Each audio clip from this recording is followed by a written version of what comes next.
कितने पेशेंट्स इंदौर शहर में और बढ़ चुके हैं और आखिर क्या वजह है सर इंदौर में लगातार जो संक्रमितों की संख्या है उसमें इजाफा हो रहा है? कल कुल 926 सैंपल्स रात तक लगाए गए थे, जिनमें से 841 नेगेटिव और 83 पॉजिटिव आए थे।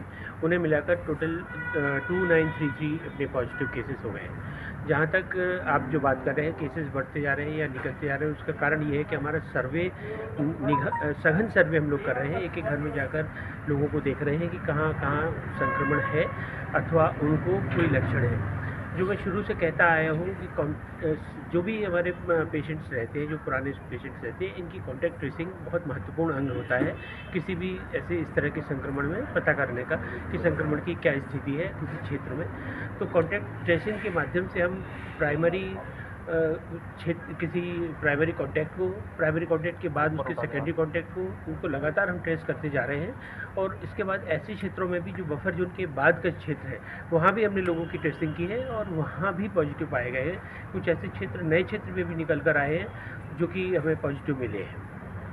कंटेनमेंट क्षेत्र की बात की जाए सर तो लगातार जो है वो नई जगहों से पेशेंट मिल रहे हैं, तो आखिरकार कितना चुनौतीपूर्ण है ये स्वास्थ्य नंबर्स ऑफ कंटेनमेंट? हाँ, नंबर का जहाँ तक सवाल है तो कंटेनमेंट क्षेत्र को हमने मर्ज किया है। कई जो बड़े छोटे छोटे कंटेनमेंट क्षेत्र थे, पास के कंटेनमेंट क्षेत्र की हमने बाउंड्री को मिला दिया है और अब उनको एक साथ कर दिया है। तो कुल मिला के 42 कंटेनमेंट क्षेत्र इस समय हमारे शहर में है। और जहाँ तक आपका ये कहना है कि नए कंटेनमेंट क्षेत्र जो निकल रहे हैं, तो अभी कुछ 2-3 ऐसे क्षेत्र नए उभर कर आए हैं जहाँ पर हमारे नए केसेस अभी काफ़ी मात्रा में निकले हैं। सर कौन से इलाके हैं? नेहरू नगर, मल्हारगंज और पाटनीपुरा वाला जो क्षेत्र है, मालवा मिल के आसपास का क्षेत्र जो है, वहाँ पर काफ़ी केसेस अभी हैं। नेहरू नगर जो है वो गढ़ बन गया है कोरोना का, वहाँ बड़ी तादाद में कोरोना के संक्रमित मरीज पाए जा रहे हैं। क्या चुनौती मानते हैं बड़ी? कल भी मैंने इस विषय पर बात की थी आप लोगों से कि लॉकडाउन के समय जिस तरह से संयमित लोगों को रहना चाहिए था, ये पाया गया है कि वहाँ पर लोगों ने उतने स्ट्रिक्ट तरीके से लॉकडाउन में अपने आप को संयमित नहीं किया था और वो बाहर घूमते रहे, आसपास घूमते रहे। और ऐसे लोग जो वहाँ प्राइमरी कांटेक्ट थे, जिन्हें पूरी संभावना थी कि वो संक्रमित व्यक्ति के संपर्क में आने के कारण संक्रमित हो सकते थे, वो व्यक्ति इधर उधर घूम के उन्होंने दूसरों को भी संक्रमण फैलाया। बावजूद इसके अन्य लोग जब जानते थे कि ये संक्रमित हो सकते हैं तो उन्होंने अपने आप को कंटेन नहीं किया और वो लोग दूसरों के संपर्क में आते रहे। प्रशासन द्वारा सख्त कार्रवाई की जा रही है और अब इनमें शक्ति बढ़ने के कारण अब निश्चित तौर पे हमने उस एरिया को पूरी तरह से कंटेन कर दिया है। सर 50% ऐसे मरीज सामने आए हैं जिनका कोई कॉन्टैक्ट हिस्ट्री नहीं है, वो आइडेंटिफाई भी नहीं हो रहा है कि वो किस वजह से संक्रमित हुए हैं। ये एक चुनौती है। जैसा मैंने अभी बोला आपको कि कॉन्टैक्ट ट्रेसिंग जब हम करते हैं तो ये पाते हैं कि व्यक्ति का प्राइमरी कॉन्टैक्ट कौन है।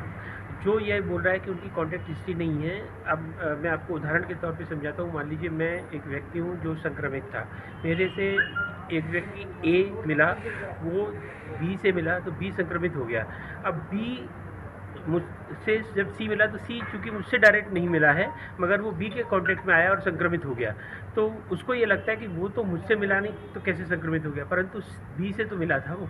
इसीलिए हमारी जो कॉन्टैक्ट ट्रेसिंग होती है वो ए और बी को ढूंढना अत्यधिक महत्वपूर्ण होता है और हम लोग इसी पे वर्क कर रहे हैं। अधिक मात्रा में हम लोग सैंपल ले रहे हैं। सैंपल की तुलना में जो अभी हमारे पॉजिटिव आ रहे हैं वो अभी भी पॉजिटिविटी रेट हमारी अच्छी रेट चल रही है और उसमें पब्लिक को बिल्कुल भी चिंता करने की आवश्यकता नहीं है। ढील दी गई है लॉकडाउन 4 में क्योंकि बहुत सारी आर्थिक गतिविधियाँ शुरू कर दी गई। क्या आपको लग रहा है कि ये स्वास्थ्य विभाग के लिए चुनौती खड़ा करेगा? निश्चित तौर पे ये चुनौती रहेगी और मेरा बार बार ये अनुरोध है कि कृपया आंकड़ों पे न जाएं। ये एक संख्या है, अगर हम सैंपल लोगों के ज़्यादा करेंगे तो चूँकि ये वायरस सभी लोगों में फैल सकता है और इसकी संख्या से कोई महत्व नहीं है। हमें सिर्फ ये लोगों से अनुरोध है आप लोगों के माध्यम से कि लोग सोशल डिस्टेंसिंग बल्कि जो पर्सनल डिस्टेंसिंग होती है इसे बना कर रखें, ये एक अपनी आदत में डाल लें और अब ये मान के चलें कि हमें अपनी लाइफ स्टाइल में परिवर्तन करना होगा और लाइफ स्टाइल को कोरोना पूर्व और कोरोना के साथ ऐसे